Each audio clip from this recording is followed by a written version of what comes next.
Yung mga magtatanong, mag-request lang yung mga magtatanong dahil yung mga tanong nyo sa comment section, hindi namin masasagot yan dahil dapat may kaayusan tayo. 14:40 ng unang Korinto. Datapot gawin ninyong may karapatan at may kaayusan ng lahat ninyong mga ginagawa. Kaya dapat maging sa pagtatanungan, dapat meron tayong may karapatan at may kaayusan. Kaya yung mga nasa comment section, daldal lang kayo, di namin papansinin yan. Kaya kung gusto nyo makapagtanong, akyat lang kayo. Ayan. Si Aying Kuy, magtatanong daw po. Magandang araw sa iyo, Aying Kuy, at ano pong review natin at ano katanungan? Magandang araw ho. Ang tanong ko ho bakit po kayo hindi nananalo sa debate sa Iglesia ni Cristo? Sa Bulacan alam na nila bro Destino. na anong dahilan mo? Wala silang sinasabi sa iyo ba't umalis ka? Na ano bro? Wala silang mga sinasabi kasi umalis ka? Madami bro. Halos ibarangay ako ng mga yan. Tarantado yung mga yan. Gumagamit ng batas, unfair lumaban. Sayang kasi yung nila, no? Sayang yung tutungo nila yung alay. Naawa nga ako nung pumunta ako sa doktrina nito, nung nakasagutan ko yung yung manggagawa nila dito. Naawa ako kasi mga musmus na Katoliko ang inaakay na itong mga hinayupak na to. Ay, oo, yun talaga bro. Nakakaisin bro. Totoo yan bro. Kung ako papipiliin, mas mukhang tunay pang Catholic to kaysa sa mga manalista na to eh. Kaya nahahawa ako sa mga inaakay nilang kabataan. Oo, ako rin bro. Oo, totoo yan bro. Ako rin bro. Nakakaya rin ako bro. Kaya wag tayong paloloko dyan. Kasi nasa hula naman mismo ng ating Panginoong Hesukristo na may lalabas talaga mga bulaang Kristo at bulaang propeta. At isa na si Manalo doon. 24:24 ng Mateo. Oo, nagtanong Sapagkat ako bro. maraming magsisiparitong bulaang Kristo at bulaang propeta na magpapakita ng dakilang tanda. Ano pat maaring iligaw ang mga hirang. Kaya maliligaw ang mga hirang dyan eh. Mga batang hirang, mga matatandang hirang na naniniwala. Kasi yung hirang, yun yung naniniwala o sumasampalataya na Diyos si Kristo. Kasi tunay ang pananampalataya nun eh. At yun yung hihintayin natin na mapalad na pag-asa, yung nasa 2:13 ng Tito. Eto mga to, binabrainwash ng bulaan nilang Kristo eh. Sana kayo na lang, bubuhin nyo na lang ang sarili ninyo. Huwag nyo nang tama yung mga bata. Walang alam sa katwiran yan bro, nagtanong ako bro sa kanila bro, sa sino bang tinutukoy sa Juan 30:10. Sabi pa naman ng Ama. Bro, sa pareho daw sila sa gawain. Oo.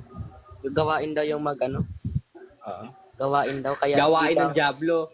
Oo, gawain daw bro eh. Totoo yun. Oo. Yung ako at ang Ama ay isa. Babasahin nila yung sa diba? Tama. Wala naman tayong tutol doon sa gawain naman yun eh. Kasi tama yun. Pag umabante ka lang sa 28 hanggang 29 ng Gis 29 at 28 ng Juan, maintindihan mo. Ayan. Sige, may pumasok na rin siguro para makapagtanong sila. Maganda talagang papasukin natin. Sige, baka may iglesia ni Manalo dyan na gustong sumubok. O pwede naman magtanong kayo. Wala pa akong tulog eh. Grabe naman yun bro. Tulog pa naman bro. 24/7 akong gising. Tapos may pasok pa bukas. Alas 5. Si bro, Jared, si Faith ata yun. Sabi niya bro.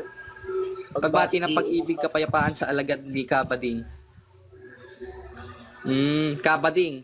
Sinabi mo ibig sabihin kapatid mo sa pananampalataya yung bading na yon. Faith influencer. Nako, masama yan. Sige, tawagin niyo si Revolver rin Kasi itong sila Jack Ruru, matataas ang atong ng bunganga nitong mga ito, mga sinungaling rin yan eh. Ay, oo, si Jack Carrera. Oo. Totoo ba yun? Tsaka si Jack Ruru. Kilala mo yung Jack Ruru ba tawag doon? Oo, si Jack Ruru bro. Hindi bro, magsalita bro. Jack Carrera eh. Ganto magsalita si Jack Ruru Alam mo, ganto yun, no? Sapagkat, iisa lang ang tunay na iglesyang nasa Biblia. Ganun Pino magtagalog si Jack Ruru pero tarantado naman ang aral eh. Oo nga. Oo nga bro. Kaya bro, nag-ano pala siya bro. Oo, inamin niya na naglala siya. Nako, kalibugan yan. O, 5 tama Pebre yan, ng bro. Galasya. Ayan. At hayag ang gawa Maliit ng lang laman siya. sa mga pinumang ito. Pangalo niya, pakikiapid, karumihan, kalibugan. Kalibugan ba yung ginagawa ni Jack Ruro? Panay-panay. Okay lang naman sana kung paminsan-minsan. Kasi superlative degree yung salita na yun eh. Lero na nakalagay eh.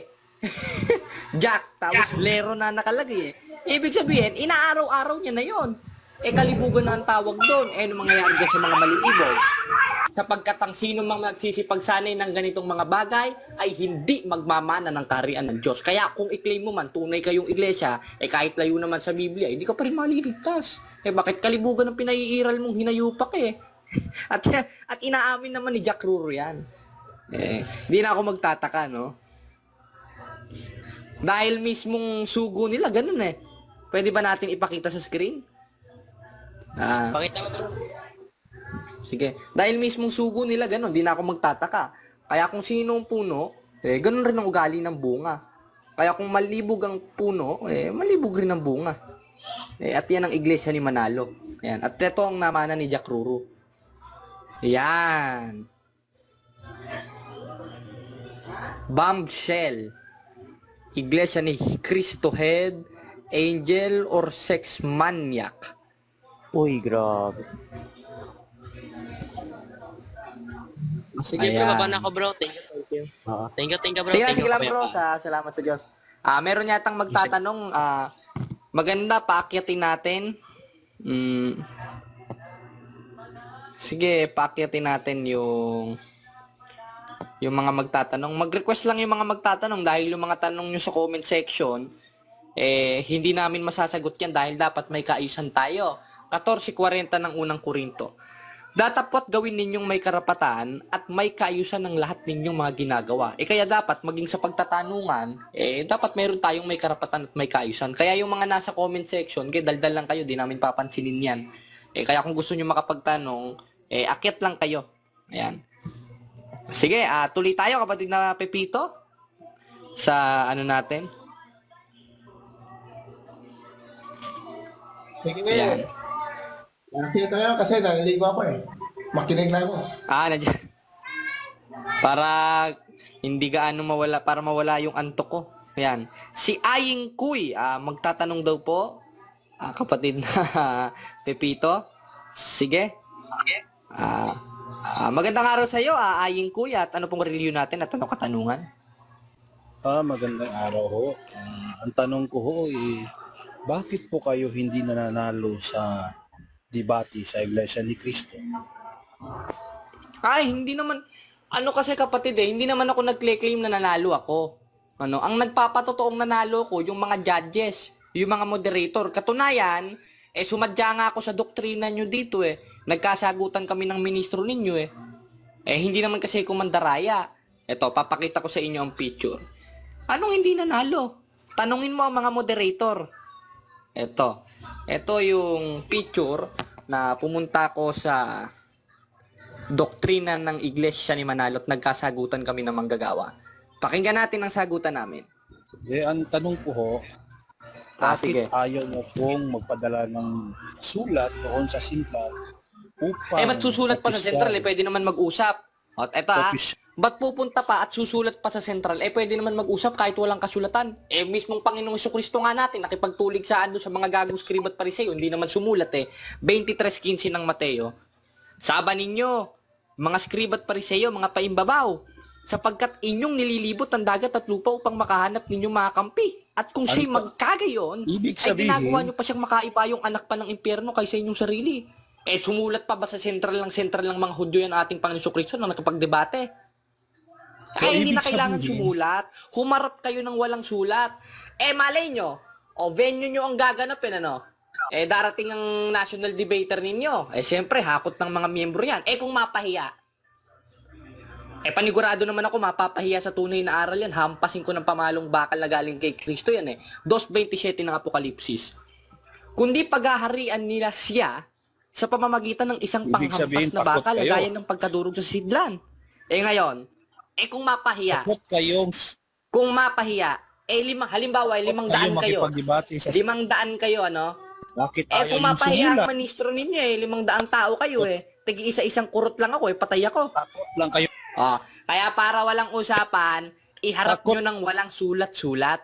Dahil sila Kristo kay hindi na Takot. sumulat nung nakipagdebate dun sa mga skribat parisay at mga Takot lang Hudyo. kayo mapahiya. Kaartihan lang yan. Takot lang Kabaklaan kayo lang yan mapahiya. para makahakot kayo ng miyembro. Takot lang kayo mapahiya. Ayan, sige. Salamat sa pagtatanong mo.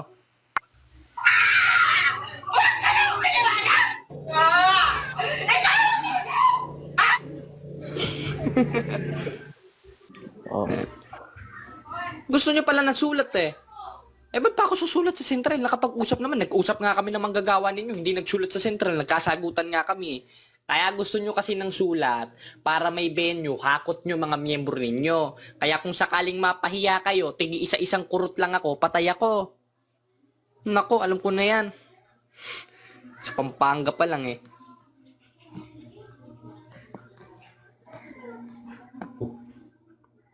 Next, tignan natin.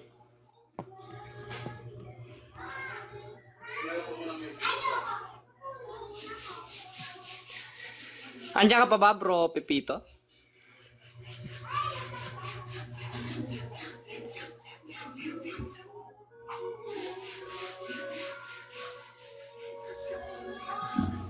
Akit lang kayo kapag may tanong, no? Akit lang. Yun.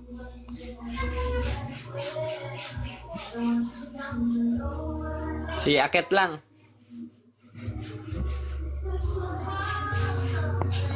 Yung mga iglesia ni Manalo na wala yan, di lalaban ng diskusyon niya. Susulat pa sa central, pwede naman sumadya ako dyan sa kapilya nyo kung may kasama nga lang ako pupunta ako pupunta kami dyan sa kapilya ninyo para tapos na yung mga miyembro nyo dito nagdadakdakan pa na nagdadakdakan kinukulit ako na kinukulit, sumulat na daw ako sa central gusto kasi bumabol, gusto kasi humana ng tabla, gusto kasi humanap ng tabla.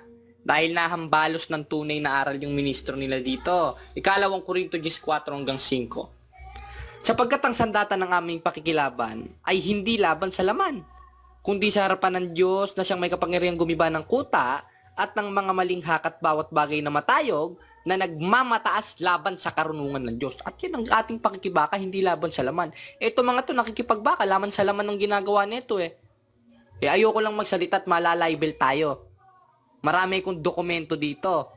Natarantado talaga sa demonyo yung mga yan.